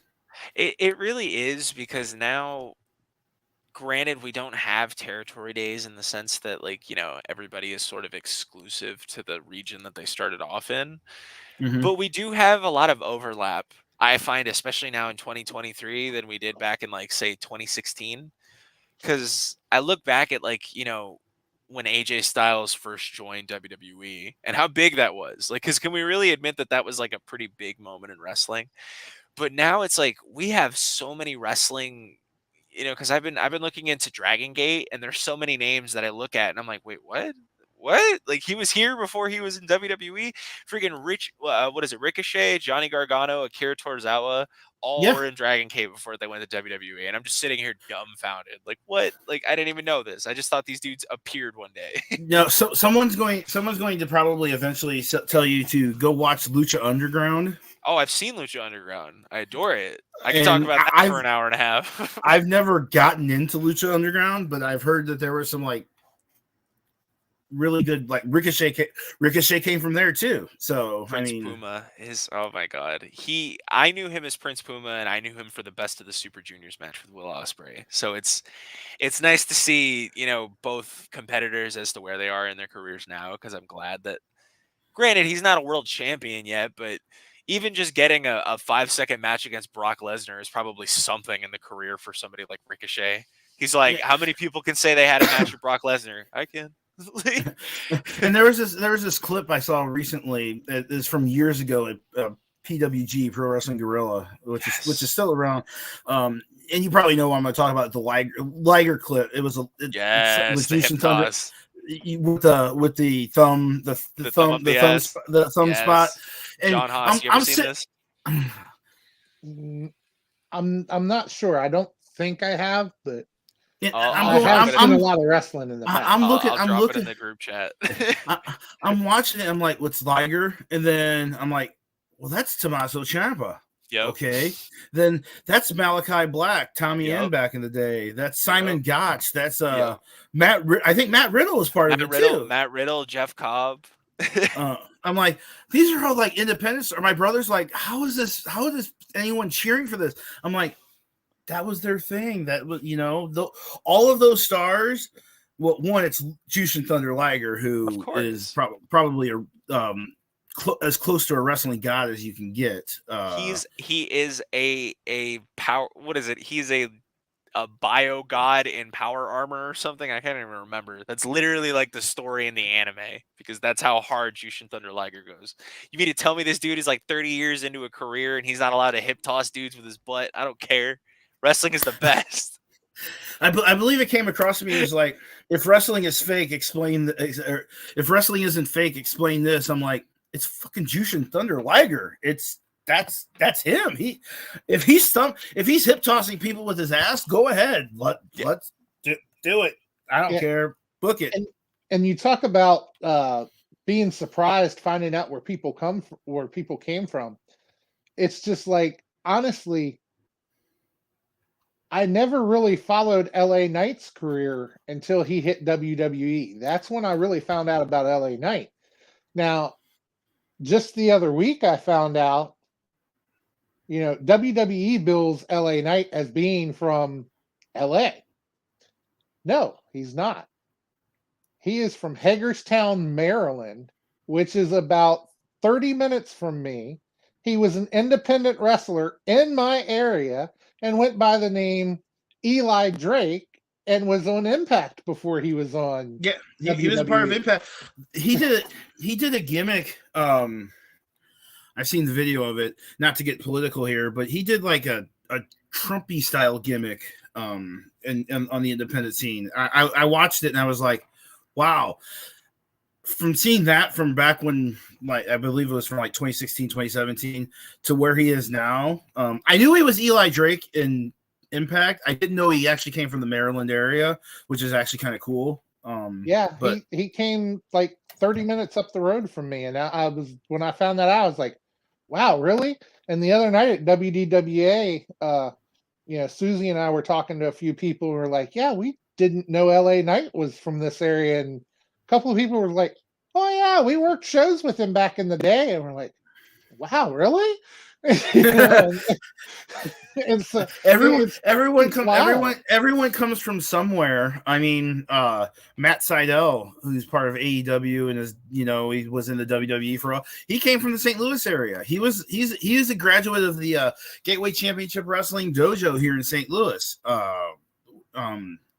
Which GCW here in St. Louis preceded Dynamo Pro Wrestling, and he came from the St. Louis area, and he still lives here in St. Louis. I had a conversation with him one time. There was a wrestling call-in show on the radio, and he's like, "Oh yeah, I called into that all the time. That was my jam." I mean, it's interesting to see where people come from. It's nice to sort of trail somebody's career, so to speak, especially because if there's a little bit of overlap from in one way that it affects you. I think that's why I like Jon Moxley so much, is that I was a fan of him before I even knew him. Because this is actually a pretty early wrestling memory if we're going to get a little like sentimental. My uncle had found an FCW show. It was CM Punk signing, and he was like, yo, did you want to go? This was peak, like, you know, he just won the belt from Cena, Cult of Personality, everything. And the main event, it was like the show opened with Moxley beating a dude pretty quickly, and then the main event was Moxley versus Punk. And there is footage of it. I have to find it. You can't really see me. You can only see the back of my head, but you can see my uncle. And it's crazy to think that I'm just like, man, John Moxley was, you know, here in Florida at one point, and I was here. FCW was the FCW is precursor basically to the Performance Center in NXT, basically, right down there in Florida. It was originally what they had before they changed it to NXT. And you went to a couple of those shows, and I just went to the one with CM Punk, but it was still a huge thing for me because I was, you know, I had no idea that I'm like, years later, Dean Ambrose became my favorite wrestler, and I'm like, what is this guy say? I watched a video documenting his career, and it mentioned he had an appearance with CM Punk and FCW, and I was like, I remember seeing CM Punk and FCW. How did that happen? Was I here? Was I at the show? I think what is cool is when you see someone that you've worked with in the independent scene show up in the AEW or WWE or Impact or something like that. Hell, even one of the referees from the St. Louis area, he's a referee now for OVW, and he was not a part of the Wrestlers episode because that was filmed the year before he got there. But he actually goes to Louisville a couple of times a month, films the stuff, and it's part of OVW, and we know what OVW's history is with the WWE. You don't know he wants to get to Impact, and I hope he does because he's one of the really good referees outside that's come out of St. Louis. Well, it's just like I forget who it was right off, because I've seen several of them, but there was one of the big name guys at WDWA one time, and another guy that, you know, he tunes into the show here from time to time, and I'm sure Gabe has seen him. He's been around FWWC before. DJ Pinky, he actually hit me up and said, "Hey, tell him Pinky says hi." And I was like, yeah, right. Like, this guy's going to know who Pinky is when I tell him. We were like, okay, we'll tell him. Then when we walked back in, we were like, hey, by the way, a friend of ours, DJ Pinky, he says hello, or we told him Ref Pinky says hello. And he was like, Pinky? You know Pinky? And it's like, oh my gosh. You triggered the most like sacred memory in his head. You know Pinky? Guy's my best friend. I believe he watches, he jumps in occasionally. He's from the beautiful snow-capped mountains of Topeka, Kansas, if I'm not mistaken. He comes in and says, but well, Gabe, do you have anything else that you, before we move on to the to our weekly game show challenge, do you have anything else you want to say to the Wrestle Talk podcast before we get to that? Like your feelings, what you want from the Wrestle Talk podcast and stuff like that. Honestly, I just want more of what we got right now, guys. I mean, you know, if it ain't broke, don't fix it. And I don't think there ain't nothing wrong with what we got here.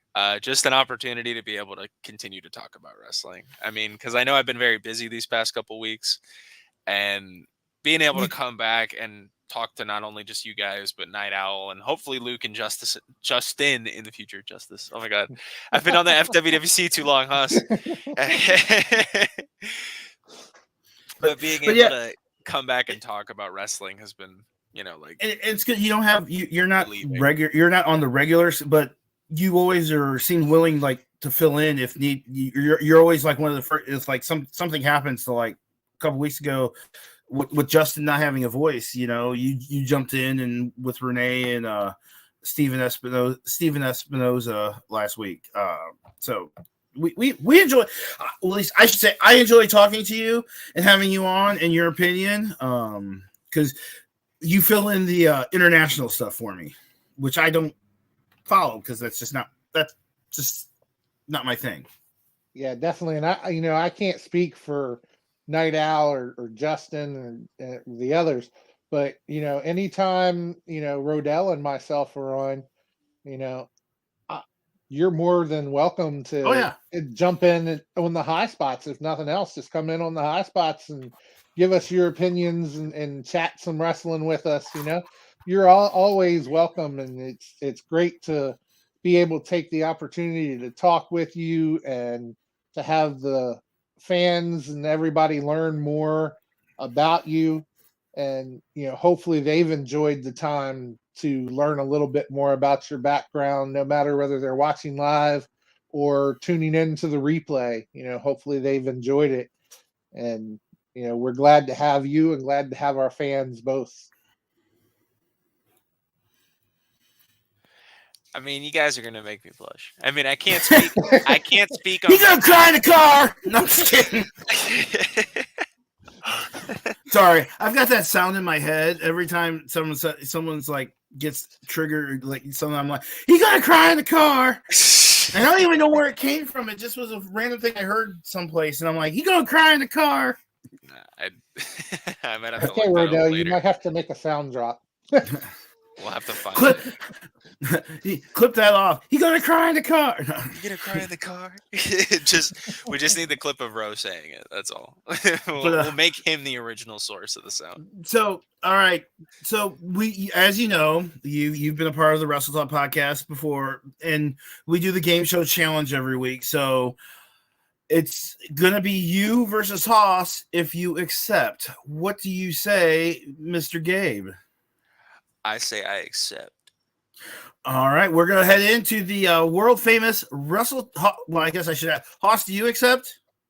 I was about to ask, why is it that the guest always gets asked if they want to do it, but the host is never asked, hey, do you accept their challenge? It's in our We're contract. just told, hey, you're doing it.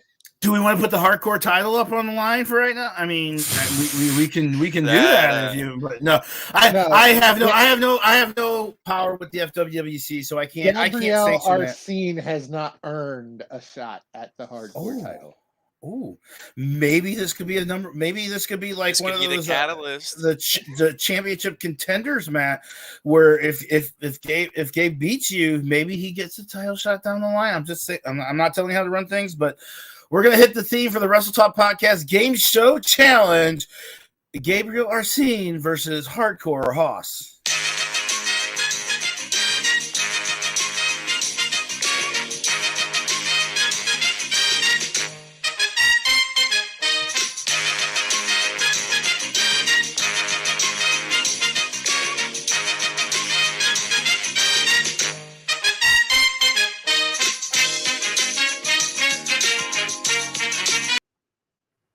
Okay, so that's kind of a hard stop. I didn't mean to do that. Remind me, that's the theme from the pyramid, right? If I'm not mistaken. I think so. I don't know, but it's cool because it's I was thinking for some reason I feel like I'm on Love Connection or something. I don't know. two and two. Gabe's like, what's the Love Connection? I've seen the Game Show Network. Give me some credit. All right, tonight's Wrestle Talk. Did it make you feel kind of old earlier when, one of his earliest memories is from the mid 2000s? We're not going to talk about that right now. So don't feel bad. I'm right there with you. So hey, it made me feel old. I've forgotten. 2000 was about the time where I stopped. There was a time in my life where I stopped watching wrestling completely because I was burnt out of the whole. Something happened in the St. Louis area, and I got burnt out of the business. I didn't watch for like 5 or 6 years. So actually, I think the first show I came back to, it was a TNA pay-per-view at a bar with some friends, and it was like, I believe it was like Abyss versus Sting in a match, and Abyss won the title via DQ, and that was when they were still NWA. So anyway, all right. So Wrestle Talk Podcast Game Show Challenge between Hardcore Hoss and Gabriel and our friend Gabe. It's the Battle of the Wrestle Talk. I can't talk tonight. Battle of the Wrestle Talk Podcast hosts. Scheduled for 2 out of 3 falls. Our contestants are Big Hoss and Gabriel Arsene. I'm going to ask you 3 questions about a particular professional wrestling topic. If you know the answer, shout it out. First to get 2 falls wins. Tonight's category, finishing moves. I will give you 3 professional wrestling finishing maneuvers. When you think you know the performer who did it, shout it on out. Hoss, are you ready? I think so. I'm ready. Let's go. Gabe, are you ready? I'm not just ready. I'm ready, Freddy. Ready, Freddy. All right. Question number 1. Choke slam, tombstone pile driver, Undertaker. And Shit. Hoss gets the first fall. Very nice. Very nice. All right. Number 2, the stun gun, the $1 million dream. Steve Austin. I didn't even need to give you the stunner on that one. Well, I heard the stun gun, so I had new, but then $1 Million Dream was like it like confirmed it because I'm like, yeah, that was in that weird ringmaster stage that it's annoying because people forget that Stone Cold could wrestle. Like if you watch his WCW stuff, the guy knew how to work. It's exactly. Just we know him for more of a drag out style because we know Stone Cold Steve Austin, the Fez press into the punches. So, all right. So we got 1 fall apiece. Hoss, Gabe. All right, Hoss, are you ready for the third and final fall? I'm ready. Let's go. Gabe, are you ready? I'm ready. All right. This one only has 2. So Luke lied to me on this one. So this one only has 2 finishing moves: the Kimura, the F5. Uh-oh. Gabriel Arsene is the winner of the Wrestle Talk Podcast Game Show Challenge.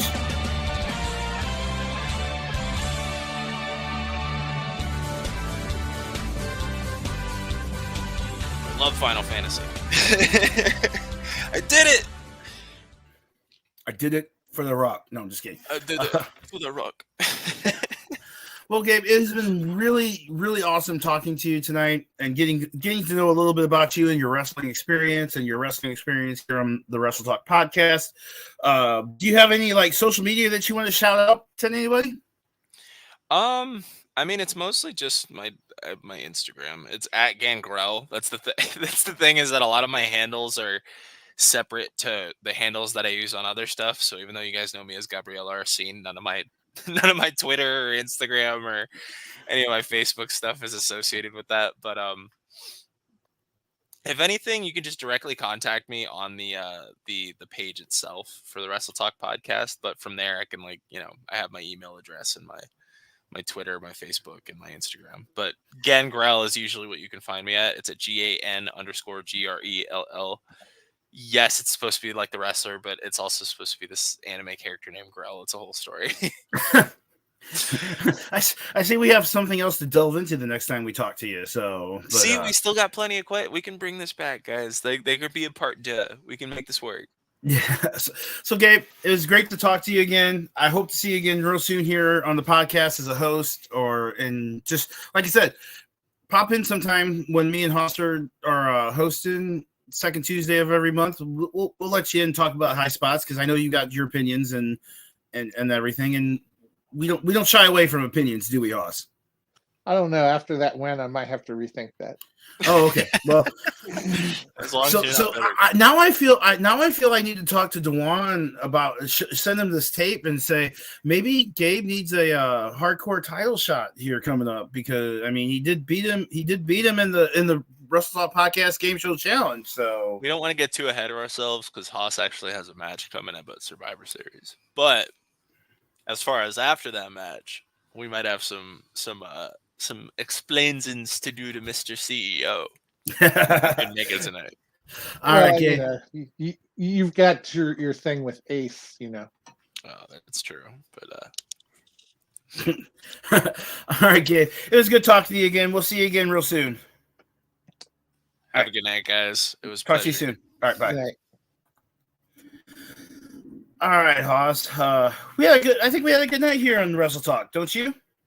Yeah, I do. I think we've had a real good night. You know, we got to learn a little bit more about Gabe, and you know, we got to talk a lot of wrestling, not just WWE, AEW. We got, you know, got to talk a little bit about international scene and got a little education there.